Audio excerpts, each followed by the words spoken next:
ये कहानी सुनने के बाद आप ये तय करने पर मजबूर हो जाएंगे कि क्या सच में इस दुनिया में इंसानियत नाम की चीज खत्म होती जा रही है। क्या दुनिया में सब दरिंदगी की तरफ जा रहे हैं। आए दिन ऐसी घटना सुनने को मिलती है। आज की कहानी भी कुछ इस तरह की है जो इंसानियत को शर्मसार करने वाली है। एक प्रेमी जो 9 सालों से जिससे प्यार करता था उसका ही कत्ल कर देता है और पेड़ काटने वाली आरी से उसके शव के कई टुकड़े करते हैं। दुर्गंध ना आए इसके लिए टुकड़े को प्रेशर कुकर में उबालता है। उसके टुकड़े को वह उसी कुत्तों को खिलाता है जिससे उसकी प्रेमिका बहुत प्यार करते थी। उस कुत्तों को भी नहीं पता होगा कि जो कभी उसे प्यार से उसके सिर पर हाथ फेरते थे आज उसका ही मांस खा रहा है। ये कहानी सुनने के बाद किसी की भी रूह कांप जाएगी। कहानी में आगे बढ़ने से पहले अगर आप हमारे चैनल पे नए आए हैं तो चैनल को सब्सक्राइब जरूर कर ले ताकि हमारा हौसला बढ़ता रहे और आपके बीच ऐसी ही कहानी लाते रहें। तारीख थी 4 जून 2023 की। मुंबई के करीब 40 किलोमीटर दूर थाने एक जगह है। थाने में एक इलाका पड़ता है मीरा भयंकर। इसी में आकाशदीप नाम का सोसाइटी के 7वें फ्लोर पे हलचल होने लगी। इस हलचल का कारण था कि उस फ्लोर पर काफी तेज बदबू आने लगी थी। लग रहा था कि कोई जानवर मर गया हो। 7वें फ्लोर पे 4 फ्लैट थे, 701, 702, 703 और 704। 701, 702 और 703 में रहने वालों में आपस में काफी दोस्ती थी। वे अक्सर मिलते रहते थे, हाय हेलो होता रहता था। लेकिन 704 में रह रहे एक पति पत्नी से इन सब की बातचीत नहीं होती है। ना ही वे कभी सोसाइटी के फंक्शन में आते हैं और ना ही कभी किसी पूजा पाठ और ना ही कभी बाहर निकलते हैं। बदबू आने की वजह से सबने एक एक जगह अच्छे से देखा लेकिन कुछ भी ऐसा नहीं मिला जहां से बदबू आए। फ्लैट नंबर 701 में राहुल श्रीवास्तव रहते हैं। वह सभी फ्लैट का दरवाजा खटखटाकर पूछते हैं कि लेकिन सब बोलते हैं कि मेरे घर में से तो कोई बदबू नहीं आ रहा है। अब 704 में रहने वाले से पूछते हैं। इस फ्लैट में एक पति पत्नी रहते हैं, मनोज साने और सरस्वती वैद्य। राहुल ने 704 के फ्लैट के दरवाजे को खटखटाया लेकिन उधर से कोई आवाज नहीं आया। फिर थोड़ी देर बाद वह फिर से दरवाजा खटखटाया तो अंदर से परफ्यूम की खुशबू आने लगी, जैसे कोई अंदर में परफ्यूम छिड़क रहा हो। उसका दिमाग ठनका और सोचने लगा कि ऐसा कोई तभी करता है जब उसने कुछ गलत काम किया हो। इसके बाद राहुल नीचे आ जाता है और मनोज का इंतजार करने लगता है। लगभग आधे घंटे के बाद मनोज तैयार होकर नीचे आया तो मनोज से इस बारे में पूछा तो वो ये बोलकर निकल गया कि उसे अभी बहुत लेट हो रहा है। रात में जब वापस आऊंगा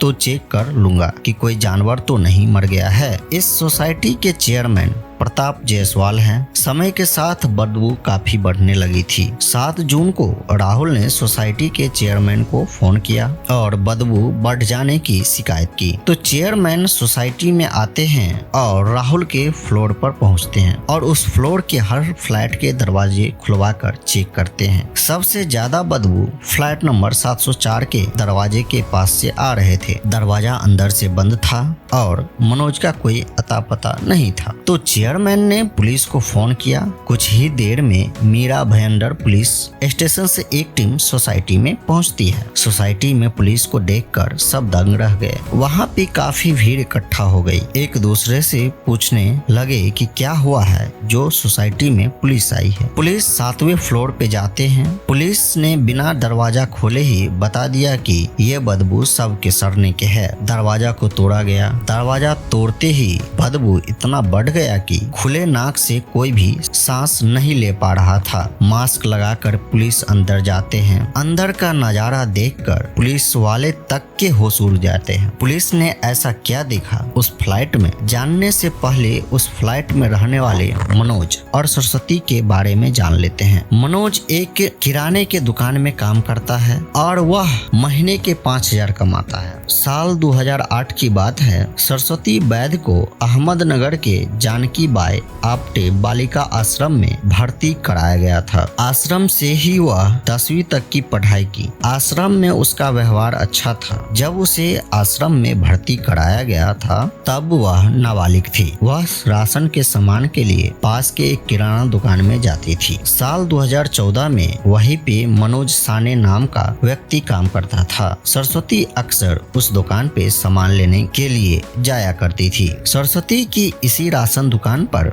मनोज से मुलाकात हुई। यही से दोनों के बीच नजदीकियां बढ़ी। हालांकि इन दोनों की उम्र में काफी फासला था। मनोज सरस्वती से 20 साल बड़ा था। कुछ दिन बोरीवली में रहने के बाद दोनों ने फैसला लिया कि अब दोनों साथ में ही रहेंगे और दोनों साल 2017 में मीरा रोड के गीतनगर में फेज 7 में रहने लगे। फिर साल 2020 में वे आकाशदीप सोसाइटी में फ्लैट नंबर 704 को किराए पर लिया, जिसका किराया 9,000 रुपया था। मनोज को पूरे महीने काम के बदले उसे सिर्फ 5,000 रुपया मिला करता था। अंधेरी जहां मनोज काम करता था और मनोज के घर के बीच करीब 5 किलोमीटर की दूरी है और हर महीने का पेट्रोल का खर्चा ही 2,000 से ज्यादा का होता होगा। तो ये सवाल भी उठ रहा था कि वह कमाता 5,000 है और जिस फ्लैट में वो रह रहा है उसका किराया है 9,000 रुपया। जांच में पता चला कि मनोज के पास करोड़ों के फ्लैट हैं। ये फ्लैट अंधेरी में है। ये उसकी पुश्तैनी मकान थी। संपत्ति के बंटवारे में मनोज को यह फ्लैट मिला था। मनोज को इस फ्लैट से 40,000 रुपए महीने के हिसाब से किराया मिलता था। मनोज बहुत बड़ा शराबी था। पूरे दिन नशे में रहता था। कई बार तो दुकान में शराब पीते हुए पकड़ा गया था। उसकी इन्हीं हरकतों की वजह से दुकान की कमाई कम होती जा रही थी। इसके वजह से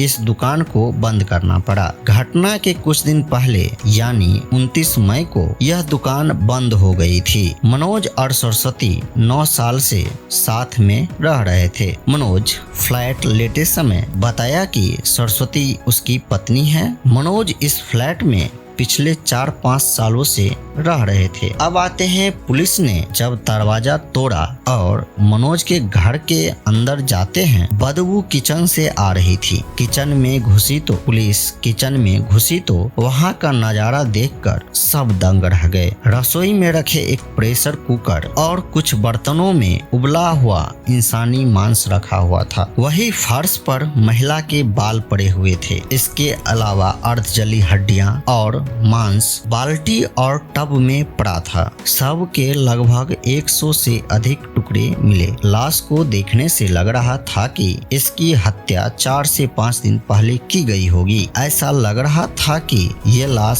सरस्वती की ही होगी, क्योंकि पड़ोसियों का कहना है कि कुछ दिनों से सरस्वती को नहीं देख रहे हैं। सुबह में मॉर्निंग वॉक के लिए आते थे, लेकिन कुछ दिनों से वह नजर नहीं आ रही है। मनोज के फ्लैट से एक इलेक्ट्रिक कटर जो खून से सने थे, कुकर, 2 बाल्टी और एक टब जिसमें मांस के टुकड़े रखे थे। पुलिस जब वहां के लोग जो मनोज के पड़ोसी थे उनसे पूछताछ करते हैं तो वो बोलते हैं कि ये लोग किसी से बातचीत नहीं करते थे और उनसे कभी मिला भी नहीं था। वे हमेशा मास्क में रहते थे। घर से निकलता तो हेलमेट पहने रहता था। उसकी बीवी भी किसी से बात नहीं करती थी। उसकी बीवी हमेशा घर में ही रहती थी। जब भी बिजली का बिल देने वाला, कुरियर वाला या कोई और आता तो वह काफी देर खटखटाने के बाद दरवाजा खोलती थी, लेकिन जब मनोज आता तो वो तुरंत गेट खोल देती थी। ऐसा लगता था कि दोनों के बीच दरवाजा नॉक करने का भी कोई कोड था। अब शाम हो चुकी थी। मनोज बाहर से सोसाइटी में आ चुका था। जैसे ही वह लिफ्ट की तरफ बढ़ता है कि सोसाइटी में पुलिस की गाड़ी लगी हुई है और 7वें फ्लोर पर कुछ हलचल हो रही है। उसे शक हुआ, फिर भी वह ऊपर गया। ऊपर जाते ही पड़ोसी ने कहा कि ये ही मनोज है जो इस फ्लैट में रहता है। ये सुनते ही मनोज भागने लगता है, लेकिन पुलिस उसे पकड़ लेते हैं। इसके बाद फोरेंसिक टीम को बुलाया जाता है और कमरे से मिले सारी चीज, टब, बाल्टी, कटर जब्त कर लेते हैं और जांच के लिए भेज देते हैं और मनोज को हिरासत में लेकर बुलाकर पूछताछ करते हैं। वो झूठी कहानी बताने लगता है। मैं और सरस्वती साथ में रहते थे। उसे शक करने की बीमारी थी। उसे लगता था कि मेरा किसी के साथ चक्कर चल रहा है।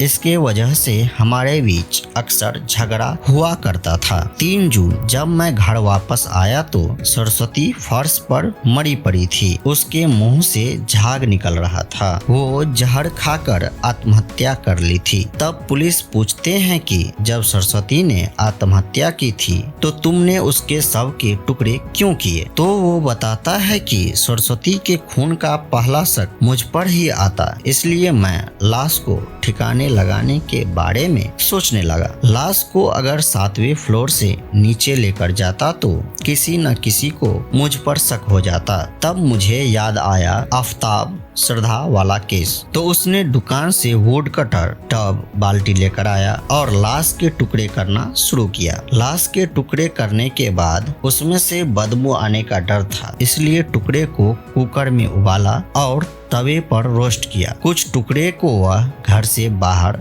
जाते समय कुत्तों को खिला देता था, जिससे सरस्वती बहुत प्यार करती थी, और कुछ टुकड़ों को वह कचरे में फेंक देता था। ये कहानी थी मनोज की, लेकिन पुलिस को इस पर भरोसा नहीं था। मनोज काफी पढ़ा लिखा था। मनोज ITI किया हुआ है। वो बार बार अपना बयान बदल रहा था। वो कभी बोलता था कि सरस्वती ने आत्महत्या की है, कभी बोलता था कि उसने उसे चाकू मारा था। पुलिस के पास ये चुनौती थी, सरस्वती ने आत्महत्या की है या मनोज ने उसका खून किया है। अगर आत्महत्या की है तो उसके पेट की थैली में जहर मिलना चाहिए, और मनोज ने खून किया है तो उसके बॉडी पार्ट्स पर चाकू के निशान होने चाहिए। लेकिन इन दोनों परिस्थितियों में बॉडी होना चाहिए, लेकिन बॉडी के टुकड़े हो चुके हैं। यदि मनोज ने कोर्ट में बोल दिया कि सरस्वती ने आत्महत्या की है तो वह आसानी से छूट सकता है। मनोज काफी शातिर है। ये आफताब से भी